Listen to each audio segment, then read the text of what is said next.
Hello, my friends. Welcome to another episode of Deep True Crime.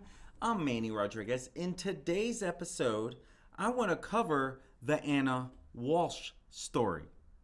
Husband has been arrested, first for misleading investigators, second, being charged with her murder. But today he had his court appearance. What evidence did they present at court and the affidavit that is released? We're going to be diving into all of that. Don't go anywhere. I'll be right back.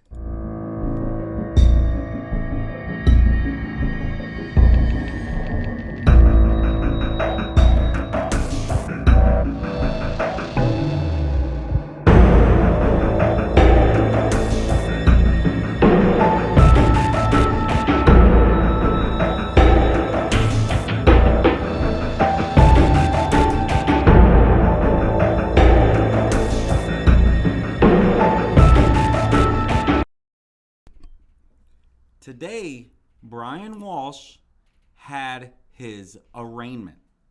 In this arraignment, prosecutors, they presented evidence against him, as well as the affidavit that has come up today. Because truth is, we don't know what all they have on him, right? And so at the end of the day, number one, we want to make sure that they have the right person behind this. Probably a fair statement to say on that, right? But second, what we do know is that she just vanished, just literally vanished on January 1st, right around his birthday, come to find out. Because throughout this whole thing, we did know that he had something to do with this simply for the fact that there was some evidence that was retrieved in this case. And so the affidavit was released today. And in this affidavit, there was definitely some bombshells that were dropped. Because truth is, she just went and vanished. But we come to find out that it looks like she might have been divorcing him and he was figuring out what to do next. So I find that very odd and sad, because she was excited about some upcoming changes. She started selling off her assets for cash because she was leaving him. He was in trouble with some art fraud he did. She was living apart from him. Never a reason to do something so heinous to your spouse, ever. And so we find out from this affidavit that on January 4th of this year, 2023, the Cohasset, is that right? Cohasset Police Department, they responded to a call of service related to a well-being check at the home that Anna Walshe lived in Massachusetts. And so patrol units, they get there and they're like looking into why, number one, hey husband, how come you didn't report her missing? Where's Anna? We're doing a welfare check. You see, that's when he says, oh, I didn't see Anna. But you see, the welfare check, the call for a welfare check came from her employers in Washington, D.C. And so patrol units, they suspected that Mrs. Walshe to be a missing person. And so they're like, okay, what happened to Anna Walshe? And so, of course, they're going to be doing their interrogation, right? They're going to be interviewing the husband.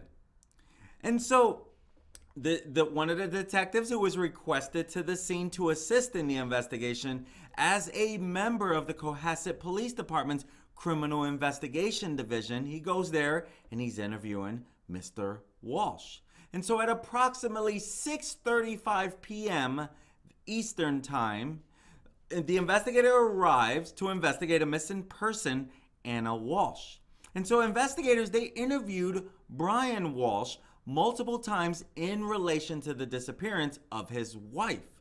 Now, Walshe, he was specifically asked to provide a timeline for the days of January 1st, 2023 and January 2nd, 2023, and did so on multiple occasions. Because this was the last time anyone is said to had seen them.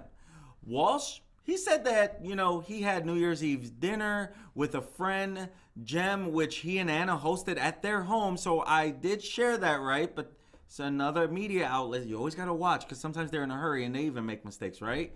And so Jem, he arrived around, I think it's a he, I'm not even too sure. He or she arrived at 8:30 p.m. and left around 1 or 1:30 a.m. in the morning. Walsh related that he and Anna went to bed shortly after Jem left. Walsh further related that Anna told him she had a work emergency and needed to fly back to DC in the morning. He related that Anna got ready and kissed him goodbye and told him to go back to sleep. Anna will usually then take an Uber, Lyft, or taxi to the airport. He says that Anna left between 6 a.m. and 7 a.m. in the morning.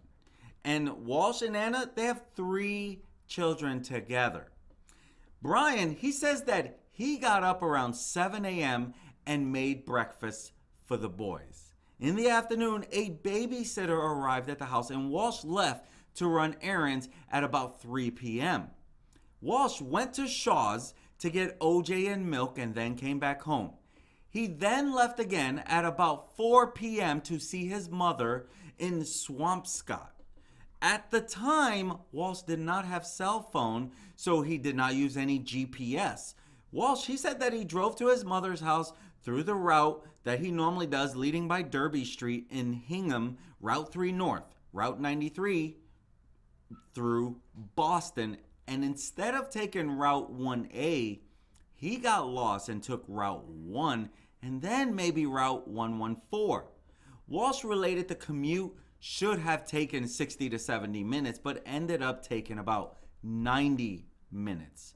Within about 15 minutes of arriving at his mother's condo, he left to run errands for his mother at Whole Foods and CVS in Swampscott to get groceries and cleaning wipes. Walsh then went back to his mother's condo and then arrived home to Cohasset at about 8 p.m. And he related that one of the boys must have taken and lost his phone during New Year's Eve and New Year's Day. He related that on Monday, January 2nd, 2023, his cell phone was found under some pillow. Walsh related that on Monday, January 2nd, he took the boys for ice cream while his babysitter watched one of the other kids, or 2 of the other kids. And so he took one of the boys with him and the babysitter watched the other 2 boys. And so he takes the little one to get some chocolate shake at Prez in Norwell, something like that. And so then on Friday, January 6, 2023, a massive search that included K-9 officers, Metro LEC Search and Rescue, State Police SCRT team members, State Police investigators, Cohasset Police, and even other local police partners. Boom, they all started searching for the missing person, Anna Walsh. The search resumed on the morning of January 7th. That afternoon, at least 6 investigators were tasked with driving to the North Shore area of Massachusetts to verify Brian Walsh's route of travel and verify his visits to Whole Foods, CVS, to see if his story actually is true, whether they can actually prove, yes, you did do this. So these investigators, they were reassigned from other tasks and efforts in order to locate Anna Walsh. And so multiple investigators spent so many hours in the afternoon and evening of January 7th, 2023, traveling and reviewing video. Walsh, he was not observed on video from Whole Foods or CVS in the time frame that he said he was over there. So they could not prove that. But they did know that he had been convicted in federal court of felony fraud by wire, and he is currently on pre-sentencing probation. And these probation conditions include monitoring and home confinement. And Walsh, he must request leave from his home each week and specify the time and need for such leave. On that week, beginning Sunday, January 1st, of 2023, the new year, he was granted leave for dropping his children off at school each day from 8 a.m. to 10:30 a.m. and picking up the kids from 3:15 to 6:45. Among other approved leave times was 11 to 1:30 p.m. for shopping on Wednesday, January 4th of that week. Now on Sunday, January 1st, the day she is believed to had now be missing, he had requested travel between 3 p.m. to 9 p.m. in order to drop off his mother. He told investigators that his mother had a recent cataract surgery and she was staying with him at his residence so he could assist her. Walsh said that he had this time scheduled so he could bring her home after her recovery. During the interviews with Walsh, he stated that his mother had recovered from the surgery quicker than expected and had driven herself home. However, he still used the time that he had approved to go visit her, and he decided to run some errands for her. At least that's what he's telling the investigators. And so that's when he said those errands were the trips to Whole Foods and CVS that, again, investigators later showed did not occur through the hours of viewing video evidence at those stores. And it is important to note that this is the day one of Anna being missing, where he's trying to say, I was at CVS, I was at Whole Foods, I was running errands for my mother. And so his statement to investigators about his whereabouts on Monday, January 2nd were consistent in that he did take his oldest child for ice cream or a smoothie at the Press Juice Bar in Norwell. This was during the morning hours he is allotted for school drop-off between 8 a.m. and 10:30 a.m. There was no school on Monday, January 2nd, because it was a holiday. And so investigators later discovered video evidence of Brian Walsh at the Home Depot in Rockland, wearing a black surgical mask, blue surgical gloves, and making a cash purchase. This trip was made in violation of his probation conditions during the time he is allotted to pick up the kids from school. And so this data from his cell phone data extraction given on consent, he did give consent to them to look through his phone data. It also showed that the device traveled to the areas of Brockton and Abington during the week beginning January 1st of this year. And the itinerary for his leave from home does not include such towns for approved travel. And again, this is not a complete list of Walsh's approved leave from home and possible probation violations. And so the intentional, willful, and direct responses to questions about his whereabouts on the days of Sunday, January 1st, and Monday, the next day, January 2nd, were a clear attempt to mislead and delay investigators. That's what got him arrested. And so investigators, they explained to Brian that he would naturally be suspected of harming his wife due to her disappearance, and they would need to account for his whereabouts. The fact that he was asked a specific question and he gave an untruthful answer that led investigators out of the area caused a clear delay in the search for the missing person, Anna Walsh. And so Walsh, he intentionally gave the untruthful statement knowing investigators would need to travel and corroborate such statements to throw them off, right? To give him time to do whatever it is that he is trying to do. And so the affidavit, it says that in any criminal investigation or investigation into a missing person, physical evidence and video evidence has the risk of being lost. And so this is very true. And so this whole thing is why he was arrested originally, but then he was later charged with murder because of some of what he did. So let's dive into the evidence around this whole thing, because they found evidence. And so at the arraignment of Brian Walsh, the husband of the missing Boston woman, Anna Walsh, the prosecution accused him of doing the most heinous to his wife. He is now charged with murder and the improper transport of a body in connection with his wife's disappearance. She was last seen on New Year's Day, and she was reported missing 3 days later by her employers. And let it be known, the reporters reported, her employers reported her missing. When they get to the house, that's when Brian's like, yeah, I haven't seen her. He never really reported her missing. The police log shows the employer calling this in for a welfare check. We don't have any account from the police log that he actually called this in. I think that is extremely important in this matter. So I think it's important that we know that, right? And so she is said to had been reported missing for 3 days when she was finally reported missing from her employer. And so that's where things were a little fishy in this case. And so Brian's lawyer, Tracy Minor, she told News Nation in a statement, "It is easy to charge a crime and even easier to say a person committed that crime." That's what he said. She said, "It is a much more difficult thing to prove it, which we will see if the prosecution can do." Now, claiming Brian Walshe dismembered and disposed of his wife's body, the prosecution today read a list of Google searches found on an iPad that belonged to the son in the Walshes' home and listed numerous pieces of evidence that they found. And so this evidence was presented in court. And to me, this does not look good.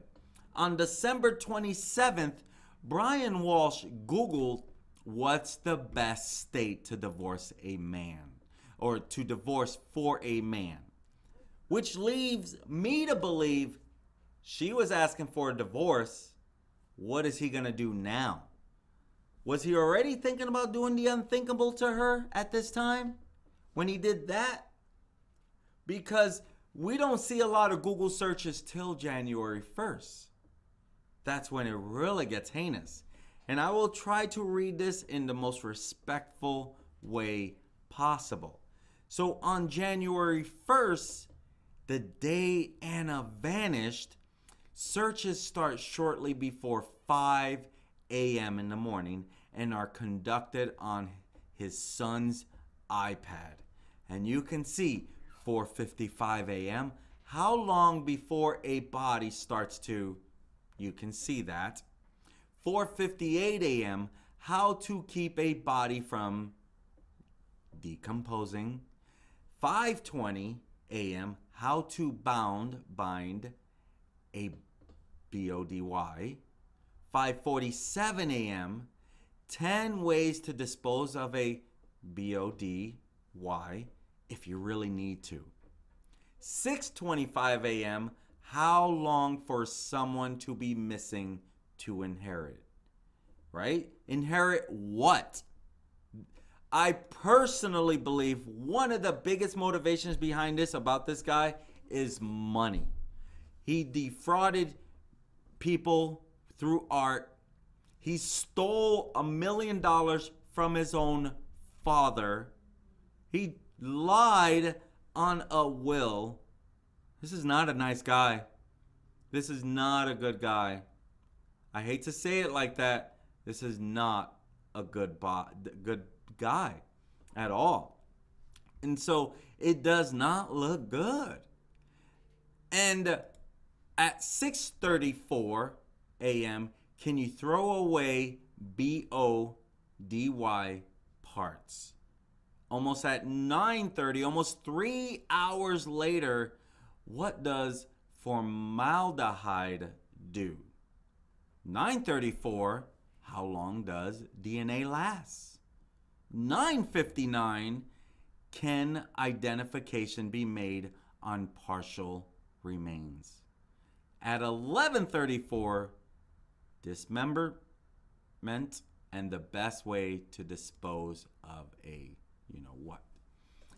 And 1144, how to clean BLOOD from a wooden floor. Does that mean the basement had wood? Because we know that they found some in the basement, right? And I also believe you can see 1156 luminol to detect blood. I think that's how the cops found blood at the bottom, in the basement. That's just my guess. And so 108, what happens when you put BODY parts in ammonia? Like, wow. Is this guy not guilty before he's guilty? Let it be known he pleaded not guilty today. Let it be known he pleaded not guilty. He will get his day in court to prove this. And so I just want to make sure I make that very clear. At 1:21 p.m., is it better to throw crime scene clothes away or wash them? On January 2nd, 1245, hacksaw best tool to dismember. At 1:10, can you be charged with without a body? 1:14 p.m., can you identify a body with broken teeth? Why would he even be searching this if he was even innocent? January 3rd, what happens to hair on a DEAD body? 113, what is the rate of decomp of a body found in a plastic bag compared to on a surface in the woods? At 120, can baking soda make a body smell good? Wow. On January 4th, Anna is reported missing by her employer. Guess what? The internet searches stop. But it is important to also note the purchases that he made, right? He purchased 3 rugs from Home Goods on January 2nd. January 2nd as well, that's when, wearing a face mask and rubber gloves, he is seen on surveillance tape at Home Depot, purchasing a cart with items including cleaning products, tarps, mops, brushes, tape, a Tyvek suit with boot covers, buckets, goggles, baking soda, and a hatchet. Is that a murder kit? I don't know what I don't even know what one really is, but is that one? And so his car, of course they're going to get data from his car, and so his phone tracks his whereabouts on January 3rd to an apartment complex in Abington, Massachusetts. And surveillance video shows his Volvo, as well as a man who had the defendant's appearance, according to the prosecution, exiting the car near a dumpster. The man then walks to the dumpster carrying garbage bags. And he's leaning in. That's what Prosecutor Lynn Beelan said. It appears to be heavy. That's what the prosecutor is sharing. And so more cell phone records show that on January 4th, Walsh allegedly went to Home Goods and TJ Maxx, where he bought towels, bath mats, and men's clothing. On that same day, he went to Lowe's, where he purchased squeegees and a trash can. When Cohasset police went to the Walshes' home for a well-being check, officers observed his Volvo with seats down and a plastic liner on the back of the car. Cops later analyzed the car and found the presence of BLOOD in it. On January 5th, a review of data from the defendant's phone showed that Brian Walsh traveled to his mother's house and went by a dumpster near the complex, which was later secured and searched. What was in the trash bags, you ask? Well, after investigators secured and searched the dumpsters at the defendant's mother's complex, it was searched at a transfer station where 10 trash bags were recovered. Inside the bags were items containing stains consistent with BLOOD. Items found were as follows: towels, rags, slippers, tape, Tyvek suit, gloves, cleaning agents, carpets, boots, purse, COVID-19 vaccine card with Anna Walsh's name on it, hacksaw, hatchet, cutting shears. The purse and boots, Beeland said, the prosecutor, were described as the kind Anna Walsh was last seen in. Rest in peace, Anna Walsh. There is no doubt you're not here today. Rest in peace. Taken from this world way too soon. And a state crime lab performed testing on selected items that were recovered from that trash bag, and human blood was found on them. Then they were sent for DNA testing. The findings from the trash bags are as follows. Brian and Anna Walsh's DNA were contributors to that which was found on the slippers, which had blood on the exterior. Their DNA contributed to the DNA found on the interior cuffs, sleeves, and pants of the Tyvek suit. That is the evidence they have brought in this case of Anna Walsh, who went missing and is now believed to be deceased. And it's things like this why we do that. I think that this affidavit is big in why he was arrested in the first place and what led to his arrest, as in misleading investigators. Truth is, affidavits, they can have wrong misspellings. They can have wrong things, like right here on the purpose of the affidavit, it says Brian R. Walsh, date of birth January 1st, 1975. But up here, it says date of birth January 31st, 1975. That right there is wrong, right? One of those is wrong. Was he born on the same day that she went missing? Or is this more accurate, January 31st, 1975? Because here it says January 1st, 1975. I'm guessing more January 31st, and he'll be spending his birthday in prison. And so we continue to find out a lot more now that this affidavit, we're going to, every day it's been a developing story, right? So it's just a matter of time before we find out even more. The one thing we want to say is rest in peace, Anna Walsh. Taken from this world way too soon. For what looks like to be a selfish, money-motivated reason. I don't know why. He looks like he was waiting for his court so that he can go and spend his time in prison for art defraud. She tried to get some leniency. She tried to help him. She tried to be there for him. But this guy goes round and round, right? He doesn't care about anyone but himself. It's so obvious.